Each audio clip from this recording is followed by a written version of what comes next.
Hi, I'm Peggy Otto, and just wanted to take a moment tonight. It's 11 o'clock on Sunday night. I've been looking over some of your work and wanted to check in with you, talk about a few things on the syllabus, and look at back at last week and looking ahead at week number 2. Um, I've enjoyed reading the discussion posts and seeing what you have to say, and reading your responses to each other. I'm looking forward to having a semester of sharing your writing and talking about getting to be better writers. This is English 100, Introduction to College Composition. We are going to do a variety of writing this semester.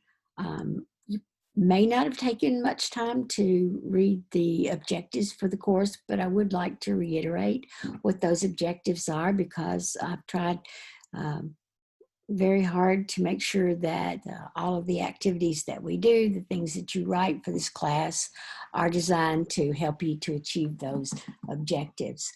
Um, the first objective is to write clear and effective prose in several different forms. And so we're going to be writing informally. You'll be writing short pieces that are just for assignments.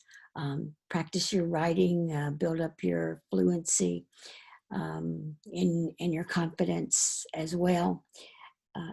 And then we'll also be writing some assignments that will produce multiple drafts, and we'll revise those drafts toward a final project. You'll have actually 3 main essays that you're going to write. The first one will be a personal essay. Then you'll write a media analysis, and then you'll write a evidence-based argument paper. Each one of those papers counts the same. Each one will be done in multiple drafts. And that's very important because I think sometimes we think about writing as I sit down, I produce a paper, and then that's it. I'd like to shift that focus a little bit for the semester so that we're thinking about writing as something that's done definitely in steps and stages. The first draft is not ever going to be a complete finished draft. It's going to be a first draft, and it's going to change quite a bit over multiple stages. Even if you spend a long time on that first draft and you rewrite paragraphs and you rewrite sentences and you ponder over it, the first draft is not going to be complete because you actually need some time in between drafts to think. So we don't have lots of papers. We have a few papers, but we're going to do multiple revisions of those papers. And we'll start thinking about that first paper this week. I've posted that assignment already on Blackboard in case you want to read it. Now, it's not due for a little while. Let me check and see. On September the 20th you'll be completing that first essay. So that will be at the end of week 4. So we've got a few weeks to work on it, but we're going to develop it in stages. Now, we've started out not writing, essays, but thinking about how we think. Critical thinking and creative thinking. We spent a lot of time last week on critical thinking and how to sort of do the metacognition, to think about how we're thinking, to monitor our thinking, to use that processing center in our brains to control the way we look at things. And so I enjoyed reading your responses to David Foster Wallace's speech. I don't know if you were familiar with him or not, but he does a really good job of challenging some of the things that we think of that have to be written in certain ways. Commencement speech is supposed to be a certain way, but not his commencement speech. He decided to tweak it a little bit, change it a little bit. And so we're going to continue that thinking about thinking in week 2. As I said, we covered critical thinking we didn't cover it. It takes a long, we don't cover critical thinking, but we talked about critical thinking. And now in week 2, we're going to be talking about creative thinking. So we can work both of those sides if you want to. Some people call that the believing game and the doubting game. The believing game, anything goes, that's the creative thinking. How many different ways can I do this? The doubting game is, well, let's look at the consequences of this decision. Let's think about this logically and objectively. And so good writers use both of those skills. And so this week we talk about the creative thinking skills, and we'll bounce back and forth between those two ideas at different stages. When we're first starting an essay, we do the creative thinking. What are all the possible topics, and what are all the possible approaches that I can take to those topics? What's it going to look like?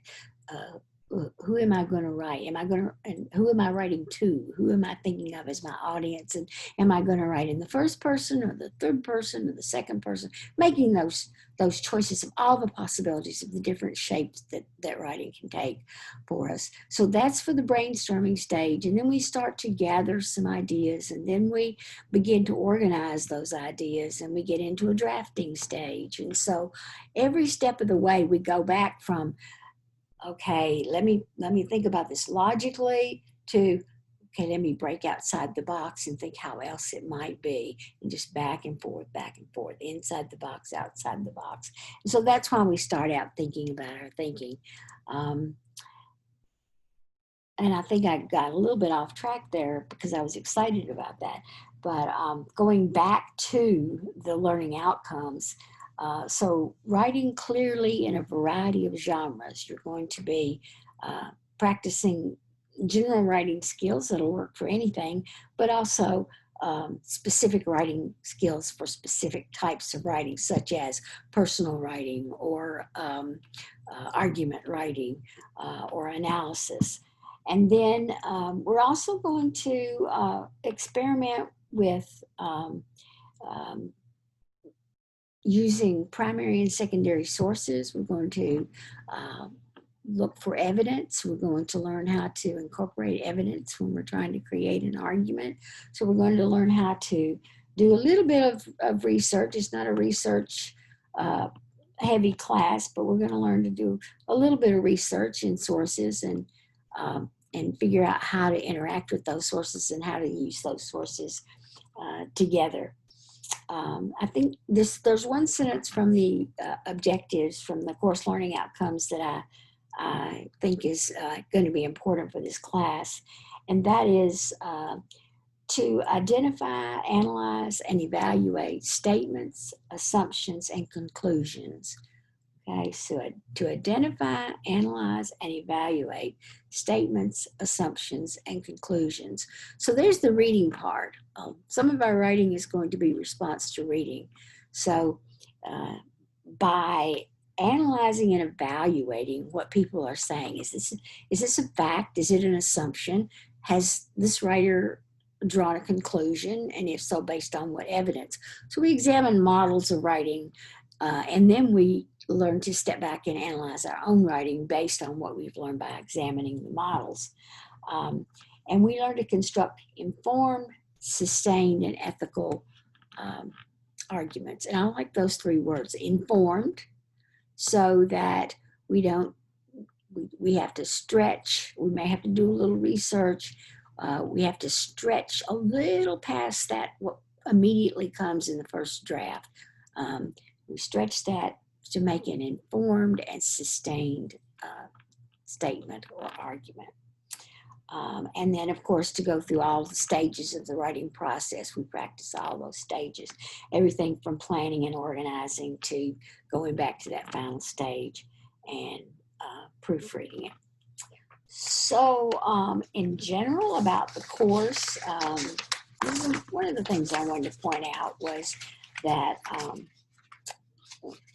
everything we do is going to be about becoming better critical thinkers about what we read and what we write ourselves, and also to become more creative thinkers about is there another way? Is there another opinion? As Wallace suggested that a person needs to do in order to live life well, is to be thinking about other alternatives, other options, other possibilities. So that's kind of an overview, main things from the syllabus. Pay attention to those deadlines. Get things in on time. You'll notice that you do get a one-time extension on one of your papers, provided you ask for it before the due date. So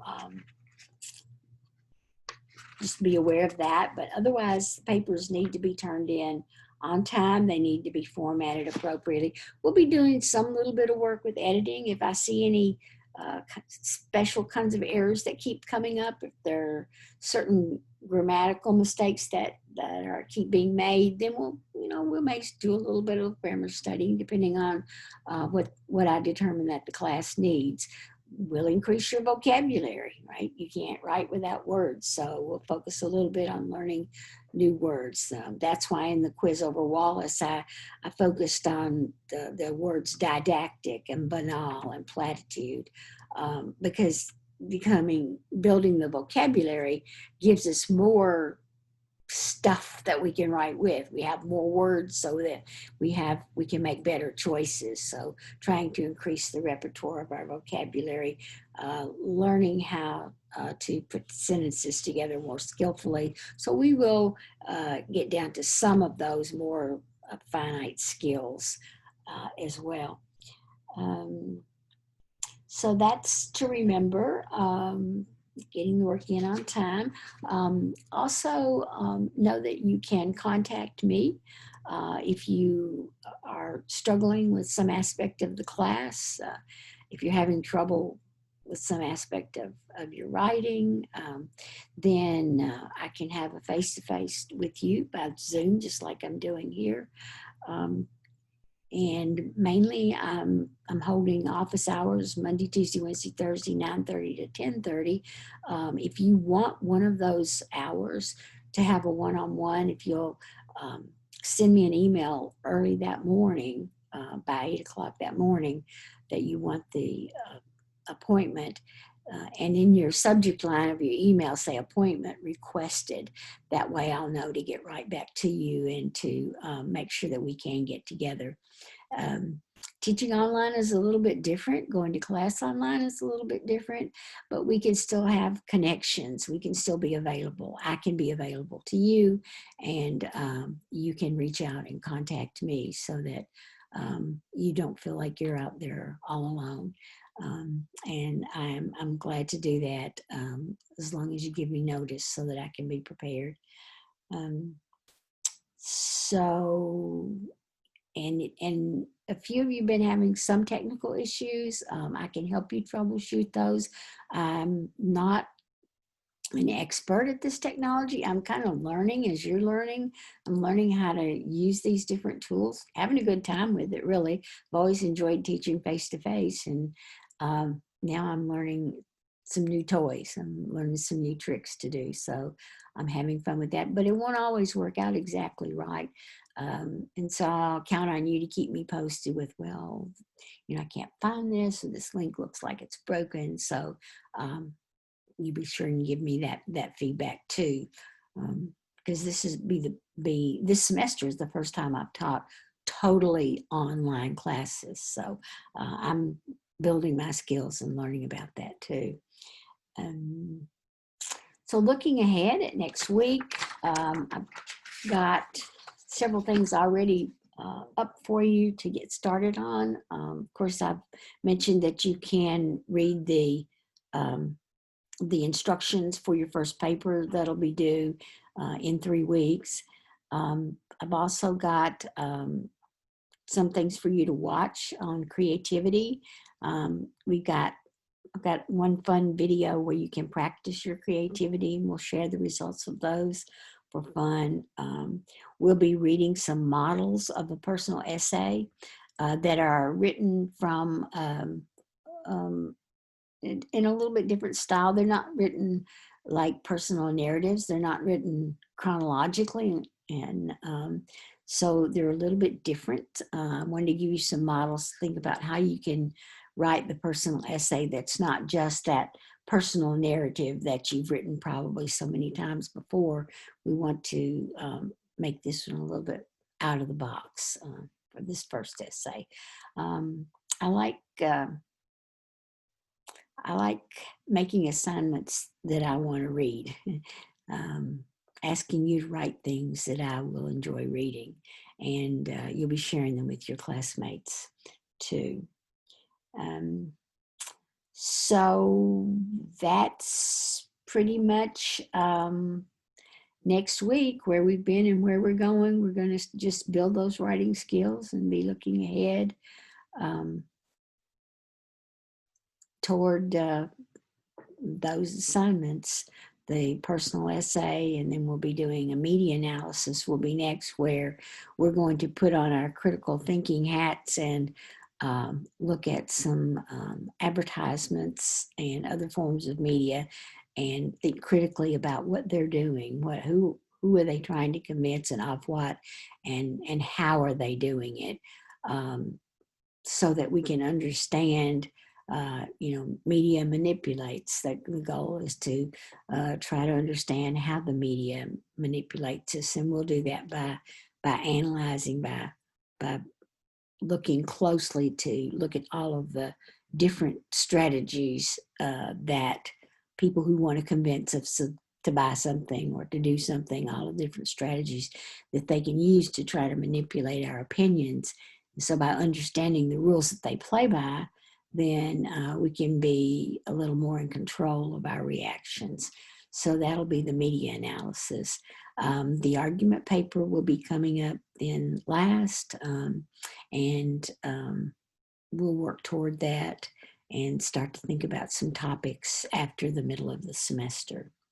So I just wanted to meet you and let you know that I'm here, and point out a few things about where we are and where we're going. So I'll sign off tonight, and I'll plan on doing at least one such video every week.